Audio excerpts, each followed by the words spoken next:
Share my screen. Just give me a minute. Screen sharing is grayed out for me, Junaid. Any reason?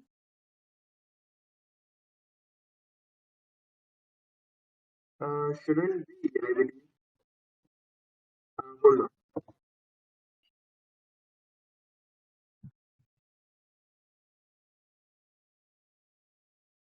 Yeah. Can you now?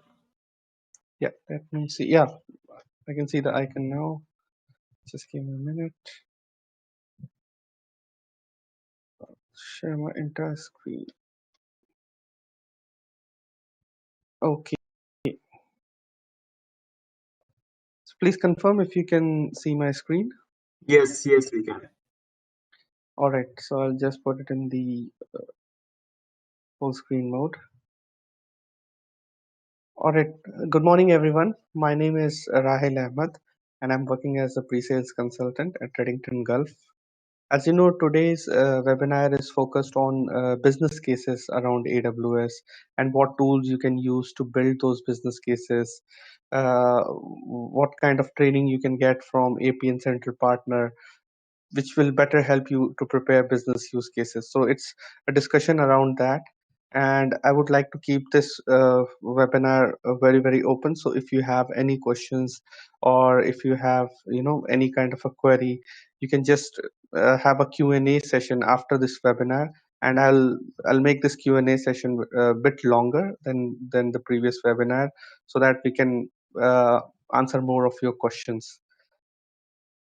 All right, so the agenda for this webinar is to discuss more about cloud economics team, how you can build cloud economics on AWS.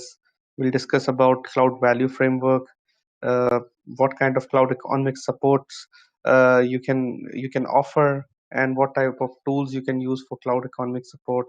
Then we'll have some in-country experience and then partner experience, one of the partner experience. We'll look into that. So let's get started. So what are the stages of adoption with cloud economic team? So typically cloud journey has four uh, stages. It starts with a project, so you know what project you are having, and you prepare for that project. Then you lay down the foundation. The foundation stage is very important, where you will try to understand what are the business value, what are your expected outcomes from AWS, right? And what your business wants to achieve by moving or by running their application on AWS. So there it could be related to economics, maybe TCO calculation, or you can even be involved in cloud financial management. You may have to predict accurately how much would be your spending, how you can manage those spending, and how you can reduce those spendings. So these are part of foundation. I'm not talking about the technical side. It's basically on the economic side and on the commercial side. So in the foundation stage, we basically have to be able to predict and optimize our AWS spending, and we have to come up with a plan. So this phase is very, very important.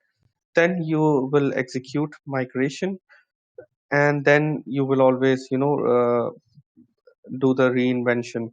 So as you know, AWS releases new services each and every year. So there may be a chance where you can move to, or you can change your architecture to take advantage of those new services which is released by AWS. And this in turn could reduce your cost. Right. So four phases, very important. Project start. So basically the start phase of the project, foundation, migration, and reinvention. Now, achieving business value with cloud value framework. So if you know there is a framework available from AWS, it's called cloud value framework. What you can achieve using that framework. First aspect is cost saving, TCO. So infrastructure cost saving, avoidance from moving to the cloud. So you have to understand how much you can save on the infrastructure if you move to cloud, and what are the roadblocks which stops the cloud migration, right? So those can be identified. Example could be 50% reduction in TCO, like it can be very well achieved. It has to be included in our TCO report, right?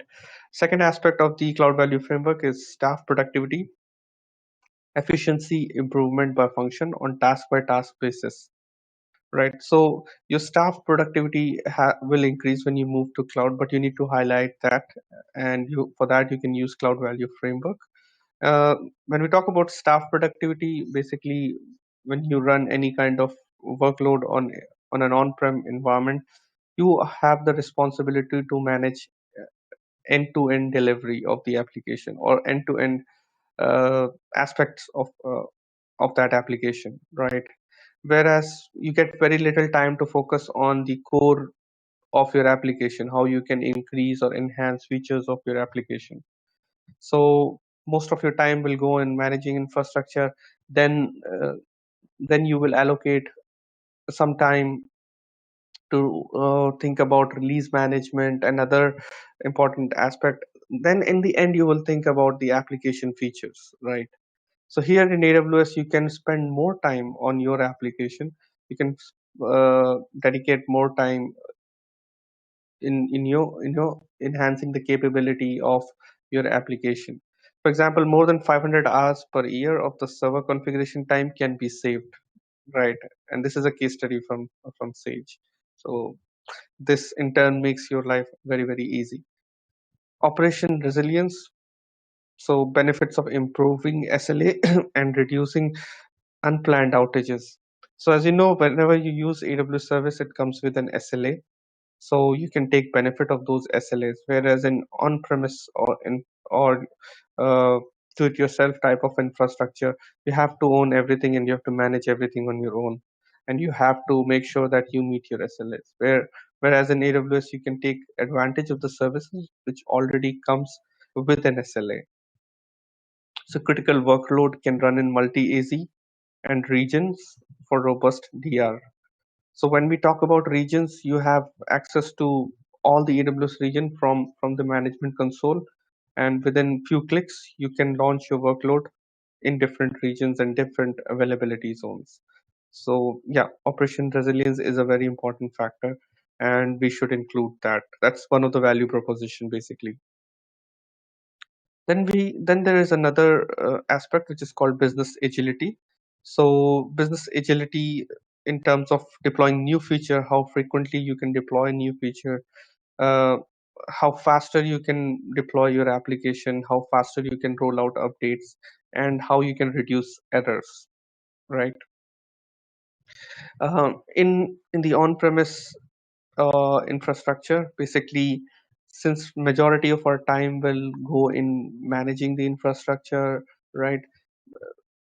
conf- uh, we will be spending most of our time in the infrastructure layer. So we get very little time to focus on the new features of the application and on the faster deployment. But in AWS, business agility becomes easier, because here you do not have to manage those complex infrastructure layer. You can totally focus on your application, and there are tools through which you can roll out an update very, very quickly and in a faster and a much reliable way. So the point is, we have to take these things into consideration. And when we talk about business agility and value impact, it will definitely increase when we go to the cloud, right? And cost, definitely, if we do our TCOs in a proper way, we would be saving a lot of cost, right? So there's a case study available from AWS. It's a Live Nation case study. So here, with the TCO, 18% initial TCO saving was reported, but 40% reduction in TCO was observed through cost optimization after 1 year. So it's an ongoing process. So once you prepare your TCO report, you have to regularly, audit it and check it, just to make sure you're using all the services, and you're actually planning for an year. So this way, like, they reduce 40% in their TCO throughout 1 year, and it has increased now 58% reduction in TCO till date. So it has reduced significantly. When we talk about staff productivity, there's a 50% reduction in traditional IT works, 10% improvement in the number of new projects. So they were able to deliver more projects, right, in a shorter span of time, and there was 50% reduction in traditional IT tasks. So operational resilience has increased.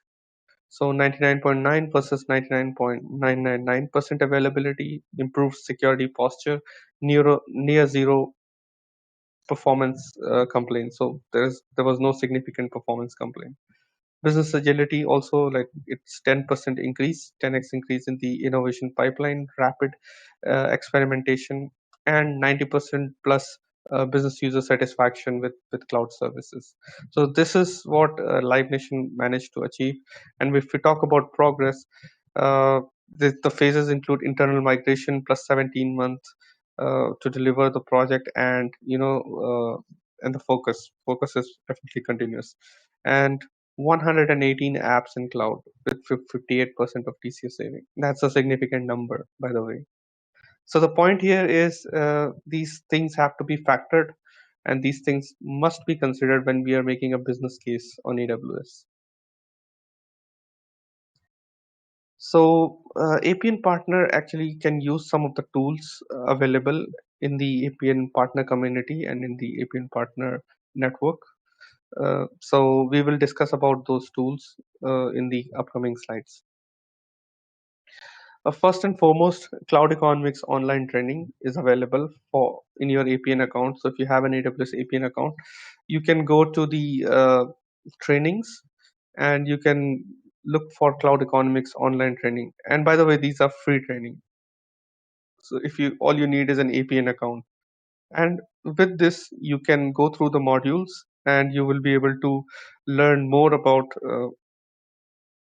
economics part of AWS, and you will be able to tell you will be able to prepare a business case more efficiently. You will understand what are the offerings from AWS, what kind of instances you should select for depending upon different workloads. It's a very interesting training. I would highly encourage you to go through this training.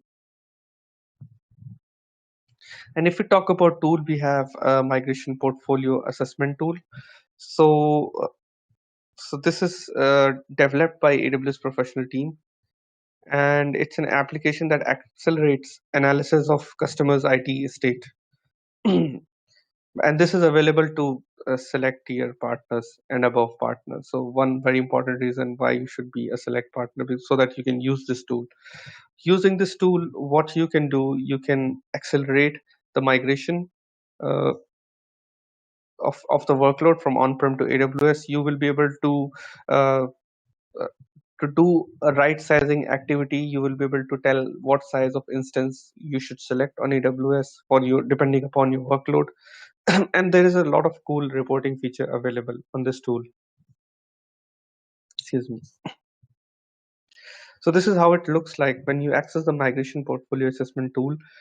You have an option to launch a portfolio assessment, right? So once you launch it, you can create your first portfolio, right? A portfolio means, let's say, a project here, right? So you can create a portfolio, you'll have a project, and then it's like an import wizard. So if you do have a CMDB, an internal CMDB, or a CSV file, you can import uh, your CMDB data into migration portfolio assessment tool, and based on that you can do an analysis, right? So a recommendation will come from AWS, a sizing recommendation, what option would be better for you for depending upon the workload, and all these things can be exported. And there are a bunch of other features available on these tools, which would I would highly encourage you to explore. But the bottom line here is it will make our life easy, and using this tool we can present a very solid business case uh, to our end customer, like what are the benefits what are the benefits that you'll get when you move your workload to AWS. And by the way, these reports are highly customizable, and you can export it and you can share with any of your senior managers so that they can audit and review it, right? Another important aspect of the migration portfolio assessment tool is the TCO. So depending upon your workload, depending upon your inventory, right sizing will be done and a TCO report will be generated uh, based on on-demand pricing with, let's say, with 1 year commitment, 3 year commitment. So here you can visualize how much saving you will get. And this report can be, if you see in the screenshot, it is for 5 years. So TCO for 5 years can be done, or 3 years or 1 year. It's up to us basically. And based on that, it will highlight how much savings you can get. Right. So this is a very cool report which you can generate with Migration Portfolio Assessment Tool, and you can share this report with your end customer, with your management, to showcase, to present a very good business case, basically. Now let's talk about in-country experience. This is basically for Australia, uh, but it's pretty much the same when we talk about UAE. So we'll discuss about the impact of APN partner to business case delivery. So business cases are a lead indicator to cloud migration. So when we develop more business cases, it indicates our capability of cloud migration and cloud migration skills. This is for Australia, by the way. 16 partners with migration competency, with more to come. Here, the number is a bit low. Nearly 50% of business cases in 2019 will be delivered by APN partner, and this is actually true for our region also. So most of the business cases will be delivered by our APN partner. So that's where APN partner becomes very important, and it's very important to understand how to make best possible use of the tools and services available. Excuse me. So some of the lessons from the APN partner is classroom training provided good theory, but you need more hands-on experience, or you need more uh, support when you're doing your first assessment. So that's where we fit in, and we'll help you in that part. In opportunity, troubleshooting and support was important, and ongoing development is very, very critical. Right, these are some of the learning from our AWS partner, APN partners. Key principle is the support we provide must be complementary to the strength of our APN partner. So being an AWS partner, definitely you will have a core. Some maybe you're focused around security, maybe you're focused around infrastructure, maybe you're focused around DevOps, right? Or maybe your focus is let's say is on machine learning, IoT, right? So what AWS says, that support that they provide must be complementary to the strength of our AWS APN partners. So you'll get support from AWS which is complementary to your strength, right? So you can further increase your strength and you can become a market leader. 4 phases of implementing in country. We'll discuss about this. So the first phase is best practice sharing. Second one is customized training, then pilot, and then launch. These are the 4 phases to implement in country, basically related to migration. So first thing first is best practice sharing. So you must share best practices, best practice talks with your customers. You can highlight the best practices around the infrastructure, around the workload which you are deploying, right? For example, making use of multiple availability zone, encrypting your volumes, right? These are some of the best practices which you can highlight. Then customized training, you can actually provide customized training, uh, and you can also, by the way, get customized training from APN. There are a lot of training modules available in APN which you can use. To start the project, you'll always start with a pilot, a low scale deployment, and you will test out the whole application, and then finally you will launch the application. These are the four phases. This is for Australia again, but holds true for UAE also. We can progressively onboard new partners. That's what we are looking for. We are trying to onboard new partners which is having new skills, right?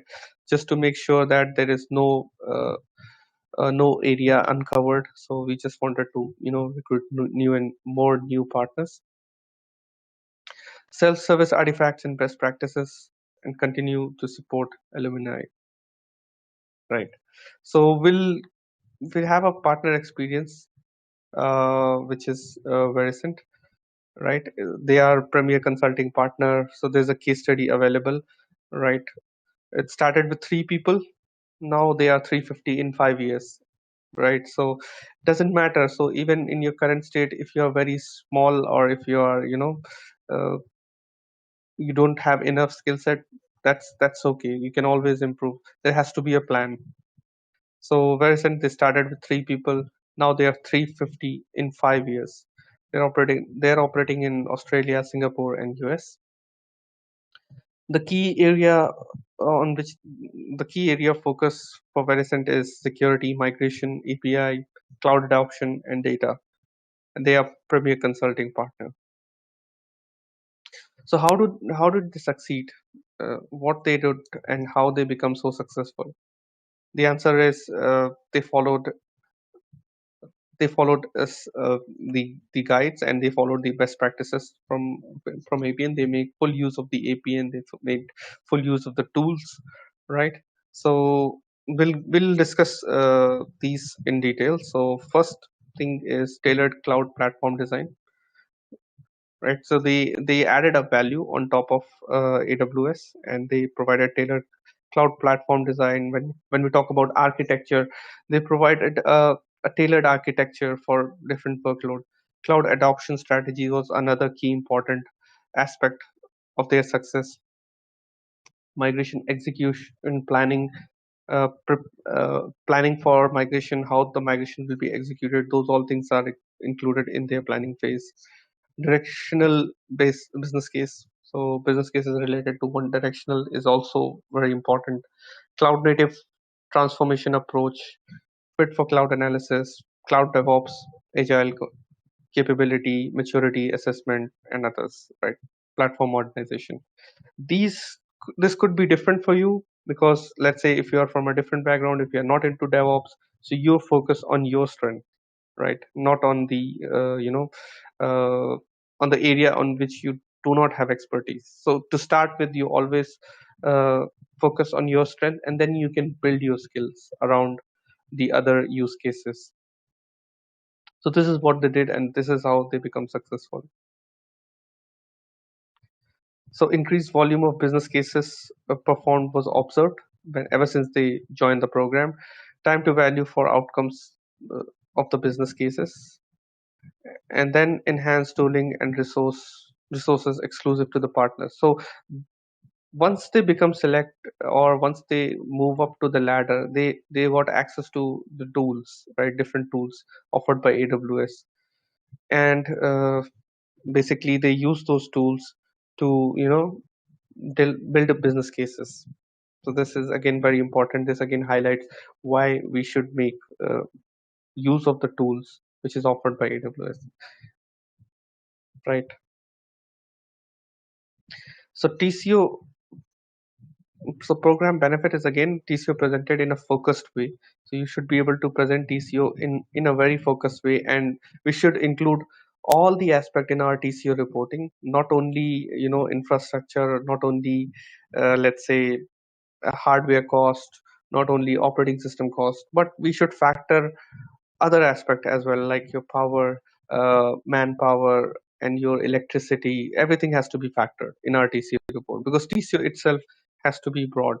It's an end-to-end calculation, right? Total cost of ownership. So we should factor all those aspects. Best practices approach to TCO that will resonate with the customer provides a breakdown that can be taken to the decision maker. So using this report, you can present a very good business case, and you can present this to the CTO or to the CIO of your organization, and you can demonstrate that this much saving you can get if you move to AWS, right? And your expected saving will continue to grow depending upon the plans. Let's say if you plan for 1 year or 5 year, your savings will continue to grow, right? One another benefit of this program is credible industry benchmarks. So you have cost saving. We discussed that cost saving, staff productivity, operation resilience, and business agility. So you can again build business cases with best practice tooling. So on the server side, you can present breakdown based on different components. Let's say for the server, if you're spending X amount of money on on-prem, you'll save, let's say, X minus two amount on AWS. Similarly, you can present a very efficient cost breakup of each and every component. Like for storage, networking, IT labor support, you can factor all those things in your report. And this again will build a very good business case with best practices. And you can basically, there will be a tailored directional business case approach. You can follow that approach also, which is it is mostly aligned with AWS best practices, and it comes with customized training receipt. So you can subscribe to customized training on APN portal, and you can select the training modules based on your requirement, right? Some of the customer success stories are here. Like for John Holland, they migrated entire data center after a successful business case in 7 months, moving all 246 servers to AWS. Right, this is one of the customer stories. And 7 months, by the way, is a very short amount of time. If you are involved in some of the big infrastructure project, you will understand moving 246 mission critical server to AWS in just 7 months is is something which is not very possible when you talk about on-prem migration. But in AWS, yes, you can do that. And then we have Mirvac. Mirvac migrated all 196 workload to AWS in less than 7 months after a successful business case. So that's the power of a good business case. If you are able to present a very solid business case to your CTO or to the CIO of a company, you have a very good chance of winning a project, right? And this project can close quickly as well. The important thing here is, while making a business case, we should focus not only on TCO but on the other aspect like operation reliability, business agility, right? And support. So those all things have to be factored, and we have to give a very comprehensive business uh, plan. So these some of the key lesson learned uh, since joining the program. This is from a partner. Work with AWS to accelerate your cloud economics practice. So you can definitely align with AWS to accelerate your cloud economics practice. It's not a technology process. Take the whole organization on the business case journey. So we should not only focus on technology, right? Technology is very important, but you have to take the whole organization, people from business, people from at the management level. These all have to be involved when you are doing a business case journey. There's no silver bullet. And challenge your constraint. Don't just make it about cost for the customer. So it's not only, as I said before, it's not only about cost, but other important factors have to be included as well. I think that's it for this webinar. Some of the important links are in this slide. How you can get access to MPA, business case support, how you can get it, and of course, I think you would know about the APN Partner Central. So you can go to APN Partner Central and subscribe to the training, right? I think that's it from my side. I'll just stop the screen share, and now I think we can have a Q&A session.